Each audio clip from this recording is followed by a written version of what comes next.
Tubahaye ikaze bakunze. Uyu munsi tugiye kuvuga ku muntu abantu benshi bazi, cyane cyane abantu bakunda gusoma ibitabo.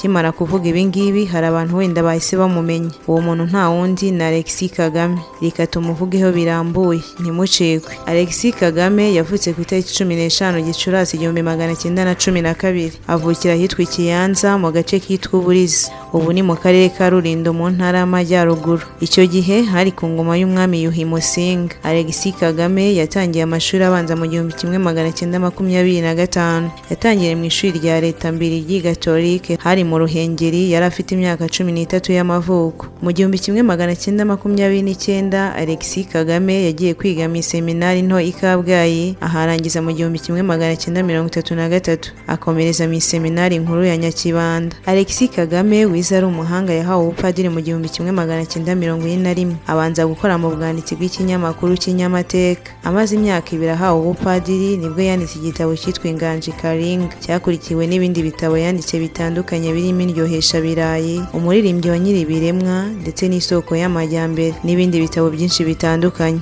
Alexis Kagame yakoze ubushakashatsi ku mivugire y'imyandikire y'Ikinyarwanda, ku mitegekere ya cyami ndetse na nyuma y'ubukoloni. Kubera ubuhanga bwe budasanzwe yabaye inshuti ikomeye y'umwami Mutara wa gatatu Rudahigwa, ndetse amwemerera gukusanya ibitekerezo by'Abiru ngo abyandike mu bitabo. Uretse kwandika ibitabo, ubuhanga bwe bwatumye abana umwirabura wa mbere wabaye umunyamuryango wa Institut Royal Colonial Belge. Alexis Kagame yanabonanye n'umwami Rudahigwa ubwo yari akiri umufuratiri mu Nyakibanda. Umwami atangarira ubuhanga bwe mu mateka n'ubusizi, anamwemerera kumuhuza n'abasizi b'abahanga b'ibwami. Mu 1943 yasohoye igitabo cya mbere cy'amateka y'u Rwanda cyanditse mu Kinyarwanda. Igitabo gikubiyemo amateka y'u Rwanda yabwiwe n'Abiru b'ibwami. Mu mwaka w'1950 Alexis Kagame yabaye umunyafurika wa mbere washyizwe mu banyamuryango b'ikigo cy'Ububiligi cyari gishinzwe ubumenyi mu bihugu bwakolonizaga. Mu 1952 yagiye kwiga i Roma, agaruka mu 1956 afite impamyabumenyi y'ikirenga muri filozofiya. Imwe mu mirimo yaba yarakoze, yigishije muri Groupe Scolaire ya Asterida, Groupe Scolaire ya Kansi, yanabereye umuyobozi, yigishije muri seminari ndetse no muri kaminuza y'u Rwanda, ndetse akaba yarigishije na kaminuza ya Zaire ishami rya Lubumbashi ndetse n'ahandi. Si ibyazwiho cyane, ahubwo azi nk'umwanditsi ukomeye cyane uri mu bo hejuru u Rwanda rwagize. Padiri Alexis Kagame wahawe izina ry'icyubahiro rya Musenyeri yarihawe na Papa Yohani Paul wa II, yanditse ibitabo n'inyandiko nyinshi zitandukanye. Yahinduye mu Kinyarwanda Isezerano Rishya muri Bibiliya, igitabo cya misa, ibitabo by'amasomo akoreshwa mu misa ndetse n'ibindi. Yanditse ibitabo, imivugo n'imyandiko myinshi byakoreshwaga mu burezi mu Rwanda mu myaka myinshi. Mu mwaka w'1975 yahawe ipeta ry'ishimwe n'igihugu kubera kujijura abanyarwanda mu nyandiko yiswe Official d'Ordre National de Grarac. Nk'umwarimu wa teolojiya yakoze ubushakashatsi bwimbitse mu mateka, imigenzo n'ubuvanganzo mu Rwanda, kandi yandika ibitabo byinshi haba mu Gifaransa no mu Kinyarwanda.